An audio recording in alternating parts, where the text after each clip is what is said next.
nasty tariffs impact our housing market? The question is, that's a great question, right? Well, let's jump into this because I think the answer is always going to be it depends, because real estate isn't an entire market. It's micro markets everywhere. And it really depends on where you live in Santa Clara County, Silicon Valley, the Bay Area, the San Francisco Bay Area. I don't think we're going to see that big of a problem. We always have people wanting to move here, right? Will it stall it a little bit? Probably, maybe, but I don't think it'll be a long-term effect. What happens in different micro areas, let's say St. Louis or Austin or Florida or DC or all these different areas that can be affected by a lot of different things. It really depends on what the actual consumer sentiment is, or the CPI, right? So these articles I'm going to show you are fairly biased to the left. And again, I don't get into politics, but I do like to bring up ideas so maybe we can have a conversation about it. And if you do have an idea or a thought, please do comment, right? Because I'm not 100% right 100% of the time. I'm right most of the time. No, I'm not. But when it comes to selling houses, I'm right. This article kind of goes into what a tariff is and an ideology of what the housing market is and the construction costs and material price. Now, this is exactly where we're coming in, because we do import lumber, we do import drywall, we import materials and appliances and all sorts of different things that go into a house. So if it does affect anything, it probably would affect the new housing market. All right, there we go. The new housing market versus the old housing market. It's kind of like all the people getting mad at Elon, so they're selling off their Teslas. It doesn't really matter. It's really in the new car sales market where it would hit him, and most people already bought it, and now they're not happy with it. But anyway, you're very right to do whatever you want. I don't care. It doesn't matter to me. It doesn't impact me. Impact on home prices. Demand could lower if consumer sentiment lowers any further and it becomes a downward trend. If we see numbers go down drastically because of these tariffs, well, then yeah, it would hurt everything. It would hurt the entire economy, including new car sales and electronics and you name it. Anything that's imported is going to be affected, right? Goes down to market demand and supplies. And we're going to talk about supplies and what we've seen so far as all the other counties, the 12 counties that we talk about every Monday.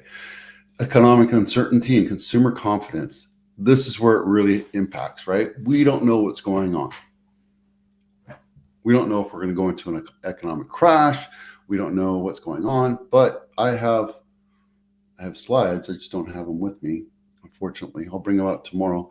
We've seen charts where when the market crashes, home prices tend to go higher because people will take the money out of the stock market, what's crashing, and put it into what is a savior, a bastion of the market. So they put it into real estate, whether it's real estate investment trusts, or they just buy homes, or they buy consumer property, commercial property, or what have you, or land, right? Land is a great place to hold your money if you feel like the market's going to crash. And we can talk about that a little bit more. Will it affect sales today? Yeah, we're seeing it take a little bit longer for us to sell houses, but I think that has more to do with the price of money, not the economy. Our rates are still at 7%. It's very hard to buy a house. And when rates go higher, less people can afford to buy homes. That's just where it is. Again, regional variations. Guys, understand what's going on in your micro market. We're talking all the way down to like Almaden or Blossom Valley or Cupertino, which we're going to go into. Understand what's going out there. Like I can tell you Willow Glen's not hurting. right? People are still buying $5 million houses out there. So, I wouldn't worry too much about it. The mitigating the effects of tariffs. So again, that's going into it. So, and I don't really have a good segue for this, other than these are very left-leaning, I guess, which I don't argue it. I don't think it's wrong or right. I just want to report it because this is for you to chew on and come up with your own decision, right? Consumer sentiment plummeted 10%, 11% in April, and now has fallen for 4 consecutive months. Again, let's take a look. This is from a college, and they're anti-Trump. And I don't give a crap about Trump or not. I don't care, right? I just want to sell houses. The university widely followed index, which gauges consumer attitudes on various economic issues, measured 50.8, down from 57 in March. So consumer confidence tends to be dwindling right now. Well, it's only because over the last 20 years, we've seen massive amounts of inflation and people are just not being able to afford to live, period, right? I'm not arguing this. It's absolutely true. I think that's true. And there's a lot of reasons why. It's probably because of Trump. It's probably because of inflation. It's probably because things are in a massive turn of what's going on since COVID, right? And we're doing the best we can. So there you are. I'll leave it at that. I want your comments. Send in comments on that. Cupertino House of the Week. This is Linda Vista Drive. I used to live right down the street from this when I was a kid, and it's kind of fun to go look at Cupertino. Not my listing. This is $3.388 million, 5-bedroom, 2-bath, 2,000 square feet, built in 1965. And if you want to know where it is, it's right by McClellan Ranch. Monte Vista High School is right here. Kennedy Junior High is right here.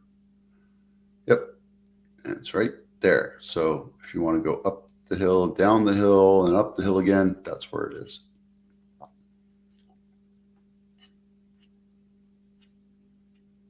It's a nice house. They put the shiny doors on the kitchen cabinets. Not a big fan of the foil. I like that. That's nice looking. But here's the thing. The new trend is not tubs. It's big, huge walk-in showers. So I probably would have gotten rid of the tub and made it a huge walk-in shower. It might be something like that too. That's just not a great angle to it. Yeah, see, there's a walk-in shower right there, but then included in it is this bathtub. So you can get that whole area steamy, I guess, if you want. So there you go. That's nice. And thank you for putting a floor plan on this. I can't tell you how many times I look at houses. See, okay, so this office right here is actually the 5th bedroom. This is your primary, which goes into a hall closet, I guess, technically, right? Because your bathroom is right here. That's just a really weird layout. Yeah, it's a guest bath, but all the kids would have to, or guests would have to go into here.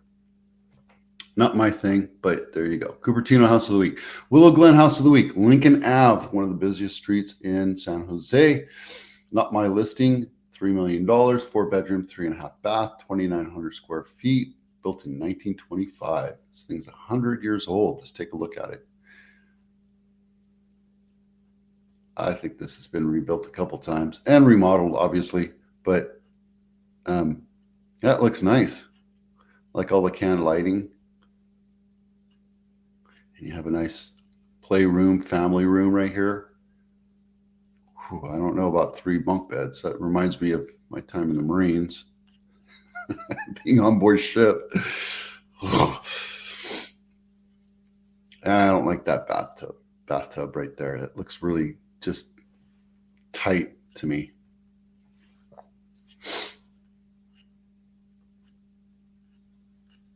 Okay, it's nice. I don't know what this is. I don't know. Maybe it's a basement. Yeah, you have storage in a basement. Yay. That's great. Man, I tell you, you can tell when, like, I feel like that's like a fish islands right there because I know that's straight.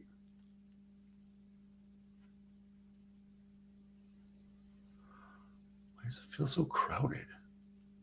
Oh, that's your neighbor. Yeah, I'd be putting tons of trees over here so I wouldn't have to look at my neighbor. Yep, there you go. Well, it has a nice pool. I like all the cobble, low maintenance. It's not too bad. All right, and then luxury home of the week is an Atherton, Stockton Ave. Only $21 million this time, but I wanted to bring it to you because I thought it was new looking. And when I looked at this picture, I smelled musty old house. So let's take a look inside. It'll be a surprise to both of us. 6 bedrooms, 7 full bath, 11,000 square feet, built in 2016. And this is where it is in case you want to go drive by it. There you go, Atherton. Let's take a look at the inside pics. 1, 2, 3. See, this is nice. You did 3, 4 pictures, 5 pictures, and then you go inside. There's no grand entry. I like the woodwork up here. That looks really nice. Oh, this is beautiful. Yeah.